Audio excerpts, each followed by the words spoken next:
Olá, boa tarde. Boa tarde. Angélica Freitas, bem-vinda a San Diego. Muito obrigada. Não era a primeira vez em San Diego, já tinha estado cá. Já vim uma vez, mas foi muito rápida a visita. Ok. Bom, então bem-vinda a San Diego State, não é? Esta pequena entrevista, normalmente nós fazemos entrevistas com alguns escritores que vêm cá à universidade para depois partilhar com os estudantes, para qualquer pessoa assistir, na verdade, mas para partilhar com os estudantes, até como uma espécie de continuação do trabalho que é feito nas aulas, em que nós discutimos os textos. Então, já tivemos a oportunidade de estar hoje numa aula em que os alunos, as alunas, porque eram quase todas alunas, não é? Estavam discutindo muito vivamente a sua literatura, não deixavam falar, você. E vamos ter mais pelo menos duas atividades do mesmo género. Não é? Então, obrigado por ter aceito falar um pouco. Eu gostava de começar por perguntar em relação ao outro, é do tamanho de um punho. Lendo, obviamente, o livro pode ser percebido quase como um tratado poético sobre os discursos sobre a identidade da mulher, sobre os discursos sobre a mulher, o que é a mulher, quem é a mulher, aquilo que as pessoas vão dizendo, cristalizando, etc. Não é? E eu estava lendo na primeira secção, comentei isso hoje na aula também, dei-me conta que de facto uma mulher, na primeira secção, que é uma mulher limpa, o que se reporta ao primeiro poema, a mulher é sempre caracterizada especificamente por um adjetivo, não é? É a secção de adjetivos, não é? Então, quais são para si os adjetivos que continuam a definir de uma forma talvez excessivamente cristalizada a mulher? Bom, no caso dessa série de poemas, né, como você mesmo falou, eu vou brincar com alguns adjetivos e os que eu repito mais vezes, né, de suja e limpa, eles são bem vagos, e isso é de propósito, porque dentro do adjetivo limpa vai caber muita coisa, né, não só na questão de higiene, mas também uma questão comportamental, né, do que é aceito, que tipo de atitude você deve ter se você é uma mulher, mesmo uma atitude corporal. E suja também seria tudo aquilo que a mulher não deveria ser para ser considerada como tal. E é interessante a tua pergunta do que é, ou qual adjetivo ainda, né?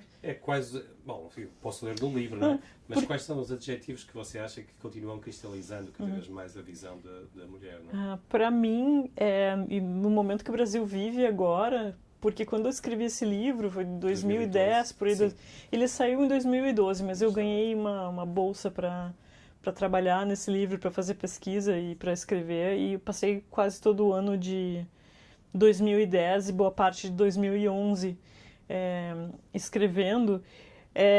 O Brasil era outro país. É incrível como foi mudando, ou como mudou em tão pouco tempo. E a pauta dos costumes, né, que o Brasil é um país muito conservador, embora não pareça. Então sempre teve essa pressão para a mulher ser de um determinado jeito. Só que agora a gente vê, por exemplo, políticos, mulheres da política, tentando dizer como uma mulher deve ser mesmo, o que de certa forma é uma novidade, né? A gente vê mulheres falando contra mulheres, né? Ou tentando impor um tipo de comportamento, né? Sim, então... eu passando no livro, nos adjetivos usados, não é? Os primeiros poemas são porque uma mulher limpa, sim. Porque uma mulher boa, e terá todas as iterações do que uma mulher boa tem que verificar, uma mulher feia, sóbria, a mulher gorda, quase com alusão a essa canção popular, não é? Qual da mulher dessa? gorda. Há uma canção mesmo da mulher gorda. É mesmo, em Portugal? Sim, que parece quase até agora. Então, eu pensei que estava associando a essa... Eu conheço uma do Roberto Carlos, que ele fala coisa bonita, coisa gostosa. Quem foi que disse que tem que ser magra? Alguma coisa assim, pra ser formosa, gostosa. Eu depois Sim. conto da outra música portuguesa, porque eu não quero baixar muito. Mas eu acabei de me lembrar uma coisa, que depois do impeachment da Dilma, né, quem assumiu o governo foi o Michel Temer, que era o vice-presidente. E aí eles estavam tentando vender a imagem da mulher dele como uma mulher, né? E escreveram uma reportagem numa revista semanal cujo título era Bela, Recatada e do Lar. Sim, sim, sim, sim. Isso virou um bordão, assim, o que que é isso, sabe? Agora em 2000, acho que foi 2017 isso, o que é isso em 2017, falar como uma mulher ser bela, recatada do lar, é uma coisa positiva. Virtuosa. Então, essa pressão, assim, esse quase que uma resposta conservadora a todos os avanços que a gente estava vendo na sociedade brasileira, né? Se sentiu e eu acho que se sente muito agora. Então, É curioso, porque os adjetivos que aparecem são, como você estava dizendo, na prática, não é? Que são adjetivos que têm uma conotação física e uma conotação moral, psicológica talvez, mas moral sobretudo, não é? Essa ideia de sóbria, de feia, de suja, limpa, etc. E, ao mesmo tempo você diz, e eu percebo, obviamente, que as coisas estão piorando, não é? Mas o seu livro, na prática, ao registar muito essa linguagem que já descreve, não é? Ou que descrevia visões em relação ao que a mulher é ou deve ser, já ia reconhecendo, talvez até tirando algumas ilusões, que essas perspectivas continuavam na sociedade brasileira, apesar de poder ter havido movimentos progressistas e apesar de hoje sentir que há movimentos muito claros na direção oposta, não é? Você sente que o que está mudando agora é só o discurso, que se está abrindo as portas para que esse discurso se liberte e se expanda, ou na prática já estava lá e simplesmente se escuta mais agora?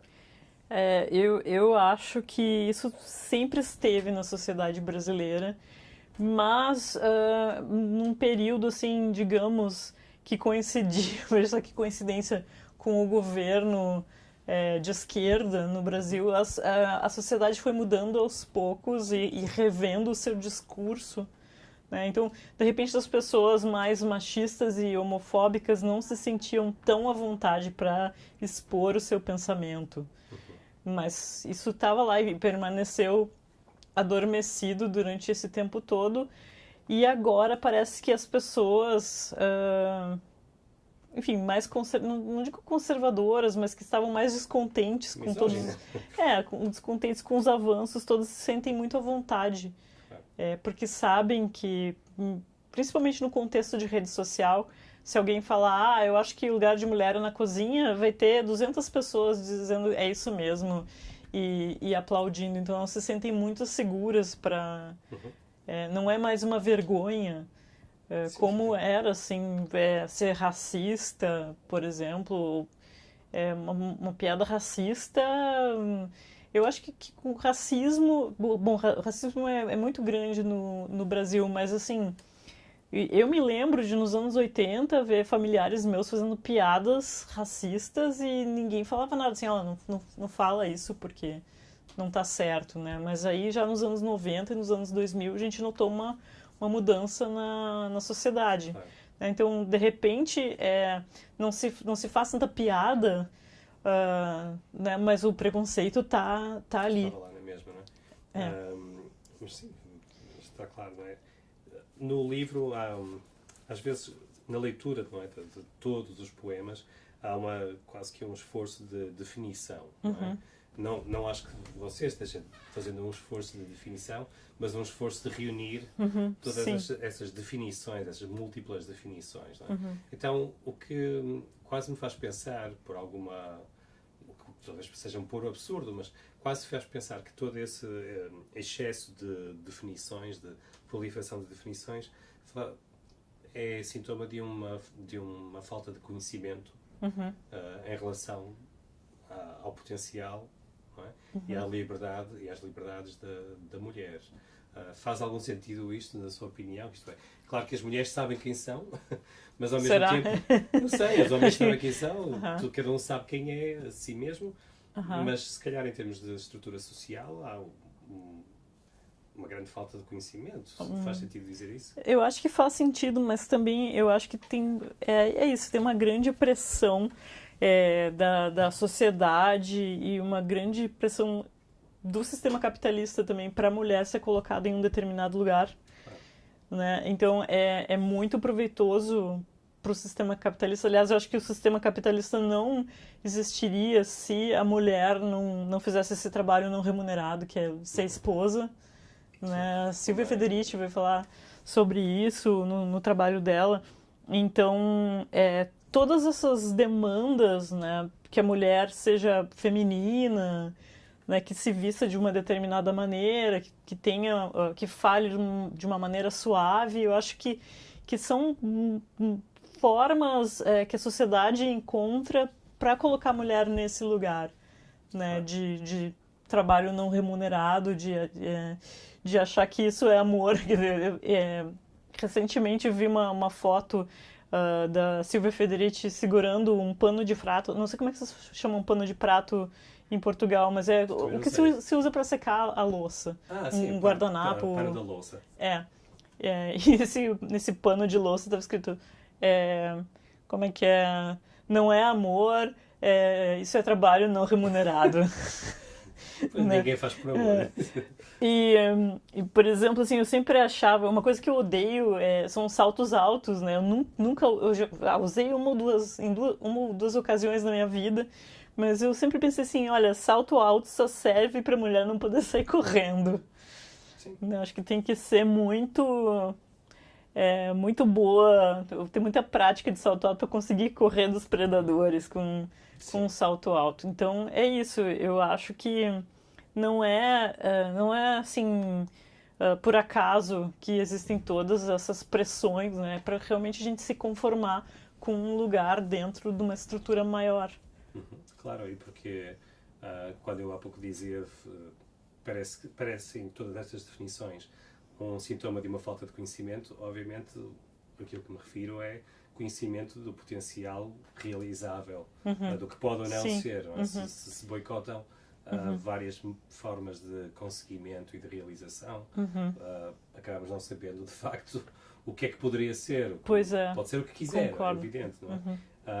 Então o Brasil é um dos países, o quinto país com mais feminicídio neste momento no mundo, e só em 2018 foram 1.200 mulheres mortas. E em particular este ano, já no primeiro trimestre de 2019, quase duplicou, há 76% de crescimento do feminicídio. Existe uma lei de feminicídio de 2015 que pela primeira vez codificou o crime e a sua punição. Ao mesmo tempo há o perfil específico, não é? Que crê-se que a mulher, a maioria dos casos são mulheres negras entre os 20 e os 39 anos, não é? Não sei se você poderia falar um pouco, eu sei que você é escritora, mas uma vez que estamos a falar do tema, não sei se você queria falar um pouco sobre isso também. Já falou em termos de direitos gerais, mas a questão racial está muito ligada ao crime também. Também é. Bom, eu acho que de uma forma geral sempre houve muito feminicídio no Brasil, né, desde que os portugueses chegaram, né, com a matança de mulheres nativas e depois com a matança de mulheres escravizadas.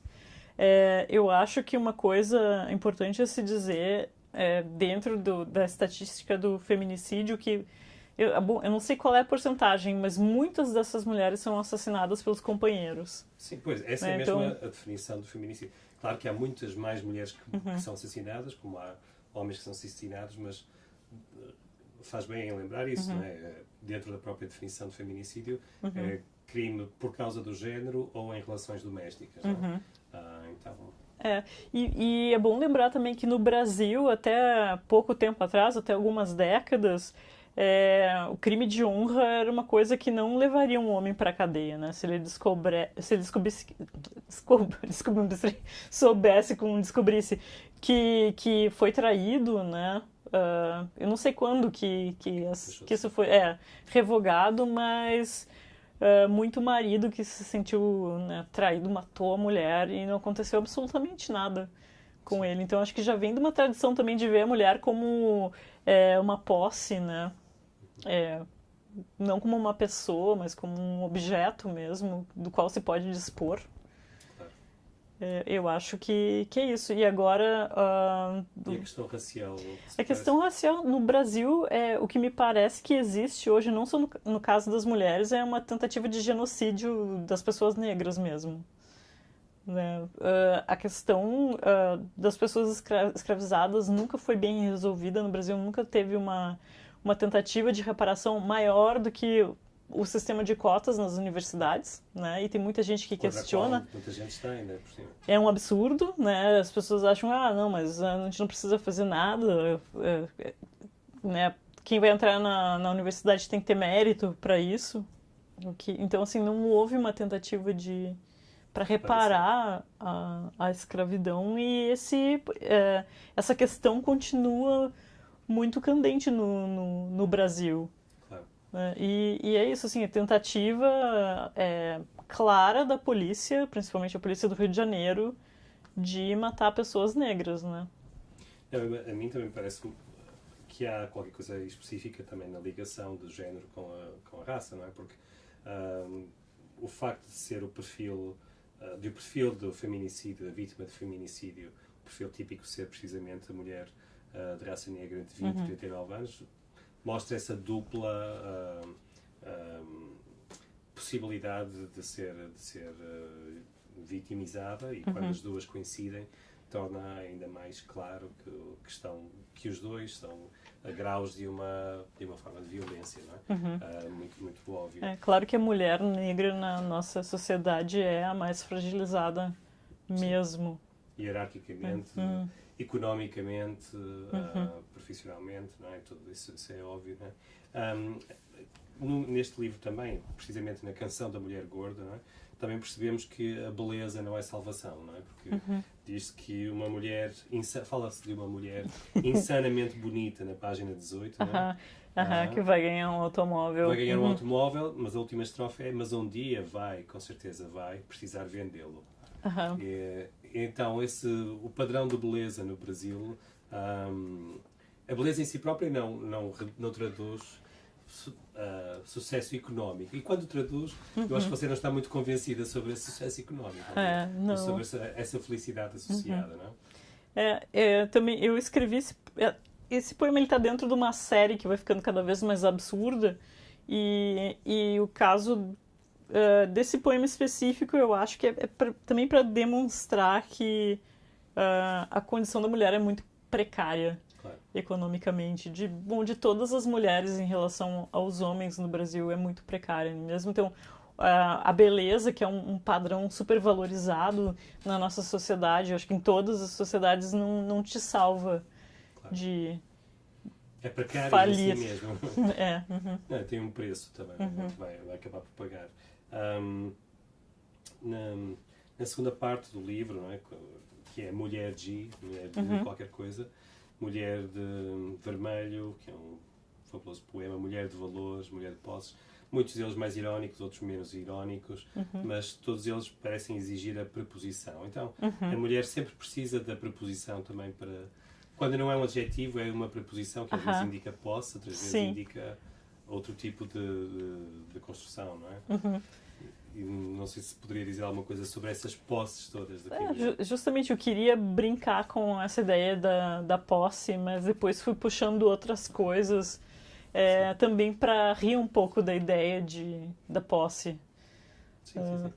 E a ironia, como você falou, eu acho que ela permeia toda essa série, muito também Sim, a Mulher de Malandro tem essa lógica um pouco mais de posse, embora não seja... mas eu quis subverter a ideia da mulher do malandro, né? Que seria aquela coitadinha que tá em casa e que apanha do marido, e o marido rouba o dinheiro dela para sair para beber. Então eu coloquei ela como se fosse uma malandra também, no sentido de que não querem trabalhar, querem só viver a vida. Então, o que eu ia dizer que a ironia nesse caso aí, é uma ferramenta também. Em todo o livro, a ironia e até um certo sentido de humor. Eu vejo essas duas, até um certo, não, muito sentido de humor. Eu vejo essas duas ferramentas e uma terceira que me parece que é quase, muitas vezes as histórias parecem ser quase assumirem um tom quase de história para crianças, não é? E desconstruir quase histórias de fadas. Sim. São histórias malfadadas. Muito bom essa. São desconstruções. Eu vejo, por exemplo, muitas vezes tem desenlaces violentos, não é? No caso da Alcachofra, não é? Por exemplo, em que Amélia, que era uma mulher de verdade, fugiu com a mulher barbada. Barbaridades. Foram morar num pequeno barraco. Então é a história das duas e depois termina de uma forma absolutamente violenta, brutal. Mas há um certo tom enganador, não sei, posso estar enganado, mas quase parece num registro de conto de fadas, de conto infantil, de conto para crianças. Sim. Tem muito muitos isso. contos para crianças? Acho que sim, quando eu era pequena, sobretudo. Claro. Mas eu acho que tem muito também uma tentativa minha de mostrar a infantilização da mulher em vários poemas, né? Então, daí esse tom de poema para criança, buscar uma forma que seja muito simples e quase que se possa cantar. Né? Esse poema especificamente, eu junto duas personagens, a Amélia, daquele samba, a Amélia que era uma mulher de verdade, né? A Amélia não tinha a menor vaidade, então essa mulher é considerada ideal durante muito tempo, uma mulher que não tinha vaidade. Nenhum resquício de vaidade. E a mulher barbada do circo, que é um personagem que sempre me fascinou, daí eu juntei as duas. E aí eu criei uma espécie de lesbian drama, assim, de relacionamento lésbico que não deu certo. Mas várias coisas passam aí no... E que termina com muita violência, não é? Sim. E não vamos dizer o fim da história. Não, spoiler, não. Não, spoiler, exatamente. Mas há um texto que também me interessa muito, que é o texto da página 35, que é Mulher Depois. Um poema não um texto, um poema Mulher Depois, em que é precisamente sobre a condição transgênero. Um homem que vai para a Tailândia e que está escrevendo depois da sua transformação. Então, muito daquilo que se disse no início aplica-se também à condição dos transgênero no Brasil. Totalmente. Neste momento, não é? Que são também uma população muito fragilizada, né? E a gente vê praticamente todas as semanas alguma notícia de uma mulher trans que foi assassinada. Até por a sociedade não aceitar tanto as mulheres trans, muitas acabam se prostituindo, né? Claro. Não acharem emprego em outras áreas. E a prostituição é uma profissão que as põe em risco. Não, e é uma questão interessante também, é que o Brasil é um dos países, mas certamente um dos que mais se destaca em termos de operação plástica, não é? Cirurgia estética, com fins mais estéticos ou não, mas na maioria com fins estéticos. No entanto, esta mulher transgênero, o homem que faz a transformação, foi à Tailândia, vai para a Tailândia, não é? Então, mas eu acho que a realidade da própria cirurgia transgênero no Brasil? Eu não sei te dizer muito bem, mas eu acho que ainda tem muito estigma. Eu acho que você pode pedir para fazer uma operação pelo Sistema Único de Saúde, mas não faço ideia de quanto tempo isso demora e quais são os obstáculos que a pessoa vai enfrentar. Esse poema, eu fiquei muito feliz por ter pensado numa mulher trans em 2010, que assim, eu não conhecia ninguém na época que estivesse falando muito sobre ser mulher trans, eu conhecia só uma mulher trans na Argentina, e só que a minha ideia de trans na época ainda era aquela ideia que muita gente tinha, que para você ser mulher você teria que passar por uma operação, né, como é que se chama? Reassignamento. Retribuição de género. Né? Então era essa ideia de que, ok, para você ser uma mulher ou para você ser um homem, você tem que ter o corpo correspondente, né? Claro. O que, enfim, depois de um tempo, acho que as pessoas tiveram, se conscientizaram, mas não gosto dessa palavra, mas, enfim, tiveram mais consciência de que não precisa passar por, que esse processo, enfim, muitas pessoas sim querem, né, passar por isso, mas Sim, acho que é uma nem... performance de género que não tem que ser necessariamente apenas, ou que em muitos casos não corresponde especificamente a uma mudança de órgãos genitais, não é? Especificamente, não é? E é engraçado também porque eu conheci depois uma menina trans que me falou que essa era a história dela. Mas que os pais não eram tão contra a ideia. Ela foi pra Tailândia mesmo, fez a cirurgia lá. E me contou isso e eu fiquei muito feliz. Claro. Que era a história de alguém. Quando era a história de alguém que não conhecia, não é? Mas, curiosamente, neste livro também, Guadalupe, também há vários personagens. E tem uma trans também, e que você quer, talvez seja o livro menos conhecido, não é? Não sei. Porque é uma graphic novel e eu mesma acabo me esquecendo dele, porque eu escrevo poesia. Você pode trazer uma graphic novel? Sim, ele não foi muito comentado também, esse livro, porque, enfim, eu acho que tem essa tendência a colocar as pessoas em categorias, assim, né? Não, é poeta, então escreve poesia. E foi uma encomenda da editora, né? Por meio de um escritor chamado Joachim Reiners-Terron. E ele me deu, assim, disse, você pode fazer o que quiser. E eu pensei que eu queria fazer uma história de uma mulher que estivesse prestes a fazer 30 anos e contar um pouco sobre como é esse período da vida dela. E coincidiu de eu ter voltado do México algumas semanas antes, né, desse pedido, e passei por algumas coisas lá no México e resolvi trazer, como isso estava muito presente para mim ainda, resolvi trazer o México para dentro dessa história. É um México completamente fantasiado, né? Sim. Mas é um México... bom, enfim, me atrai mesmo por tudo de fantástico que pode ocorrer nesse país. E a genealogia da Guadalupe também tem precisamente mulheres transgênero na sua família, o que é interessante, como narrativa, não é? Contar esses personagens mais velhos, e também até porque reporta-se a décadas anteriores, em que apesar de tudo há esse convívio todo entre travesti, na altura percebida mais assim, não é? Travesti, transgênero e uma aceitação tácita dessas formas de performance de género um pouco não heteronormativas, não é? Eu queria perguntar em relação ao Kilky Shake, que já é um título fabuloso, não é? O Kilky Shake. Que bom, que bom que você gosta. Não, gosto muito do título e gosto muito do livro também. Há um diálogo muito mais até do que em nenhum outro, é do tamanho de um punho. Há um diálogo explicitado, não é? Com as genealogias, nem sempre com genealogias, mas com vários outros poetas. Claramente você, Angélica, é uma leitora de poetas, isso é óbvio, não é? A minha percepção é que eu vejo muito Gertrude Stein, não só como personagem de alguns poemas, mas aqui, logo do início, às vezes até... Sim, acho que mais nesse livro até. Exato, vejo, mas claramente há um diálogo com Gertrude Stein, com Elizabeth Bishop, com diferentes autoras também. Qual é o papel dessas autoras na sua escrita?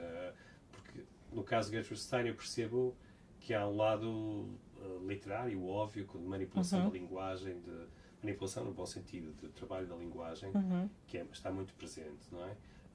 Noutros casos será mais uma questão também identitária, de afirmação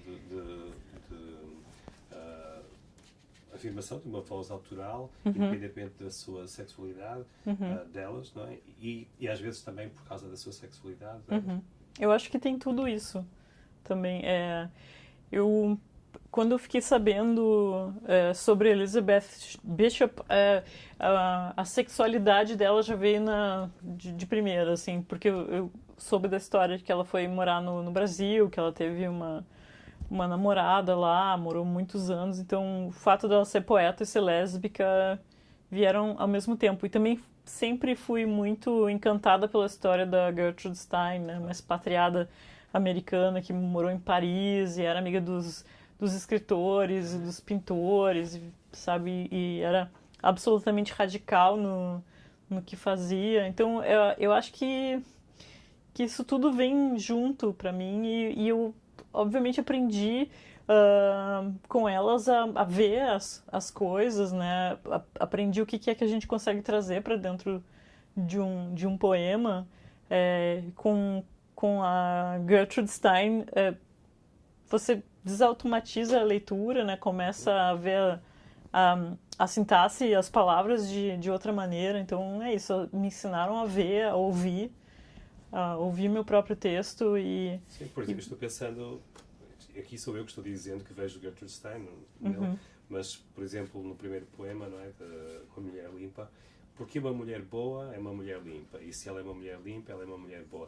Há todo o ritmo steiniano, por assim dizer, mas o que acaba por ser denunciado é a própria circularidade da argumentação. Sim. Então, esse é um dos efeitos, por exemplo, dessa linguagem. Eu não quero dizer que a sua linguagem é especificamente steiniana, não é isso? Eu vejo-a muito. Mas até, provavelmente, é autor que eu vejo contemporâneo no Brasil que incorpora mais essa linhagem de experimentação que era a da Gertrude Stein. E, ao mesmo tempo, claro, o próprio Rilke está no título e outras vezes aparece Shakespeare, outros autores são referidos. Quando fala de Rilke, Shakespeare também é a ideia de abanar um pouco esse cânon literário, ou não? Ou sou eu que estou exagerando aqui na tónica? Então, eu acho que eu fui escrevendo esses poemas e me dando conta do que eu queria fazer mesmo. E eu acho que eu só entendi o que eu tinha feito quando eu terminei o livro, quando eu publiquei e consegui ver a trajetória do livro, que era isso, assim, é um livro de uma leitora de poesia, só que em vez de prestar uma homenagem, escrevendo um poema à maneira de Gertrude Stein ou à maneira de Elizabeth Bishop, eu as coloquei como personagens nos poemas. Enfim, é uma forma de fazer uma leitura mais profunda, porque eu realmente, quando eu estava lendo essas autoras e autores, era como se eu estivesse convivendo com eles, e por isso trouxe para o livro. E Rilke Shake foi uma coisa que surgiu um dia, palavras. porque eu trabalhava na Avenida Paulista e eu sempre voltava para casa a pé, e às vezes eu parava num um lugar chamado Bob's, que é tipo uma lanchonete, e pegava um milkshake de ovo maltine. E aí eu fiquei com isso, milkshake, Rilke Shake, sei lá, eu fiz esse trocadilho e acabou se colando aquilo que eu estava fazendo. O que estava fazendo. E falei para algumas pessoas, elas gostaram e elas me perguntavam, e quando sai o Rilke Shake? Então eu pensei, esse livro não pode ter um outro nome. Não, embora este livro caia muito mais sobre a esfera doméstica e a evidência e a experiência das mulheres, este não deixa de o fazer também, não é? Óbvio, mas há um diálogo muito mais claro com tradições literárias, desconstrução dessas tradições, muitas vezes. Em todo o caso, por exemplo, eu estava pensando num dos poemas da Família Vende Tudo, não é? Que é uma reflexão muito clara sobre o papel que os idosos da família, que os vai tendo cada vez menos na vida dos seus filhos, à medida que estes envelhecem também, não é? Há um espaço, é um livro em que as duas coisas, ou os dois tipos de discurso, uma reflexão metaliterária, não é? E a reflexão sobre tudo mais, acabam por coincidir de uma forma clara. E acho que também é porque, como diz no Rilke Shake, não é? Quando eu estou aqui procurando o poema propriamente dito, que está bem no início, salvo erro, mas quando fala do Rilke Shake diz que quando todas essas coisas, a sugestão de noite ou mantém acordado de noite, é precisamente tem que ser servido um toasted Blake e um Rilke Shake, não é? Que é a sua escrita, suponho. Então. E a leitura também, né? Buscar um refúgio na poesia. Bom, então se calhar acabamos aí com a ideia de o refúgio na poesia, considerado o Brasil atual e pronto, e muitos dos temas que fomos falando, mas a poesia como refúgio e também como arma, que aparece aqui muito claramente, não só como consolo, mas como arma, para nos fazer pensar em todas essas armadilhas linguísticas, sociais, que temos em relação ao papel da mulher, em relação ao papel da mulher como escritora. Então, muito obrigado pela sua escrita também e pela entrevista também. Eu é que agradeço. Muito obrigada. Obrigado.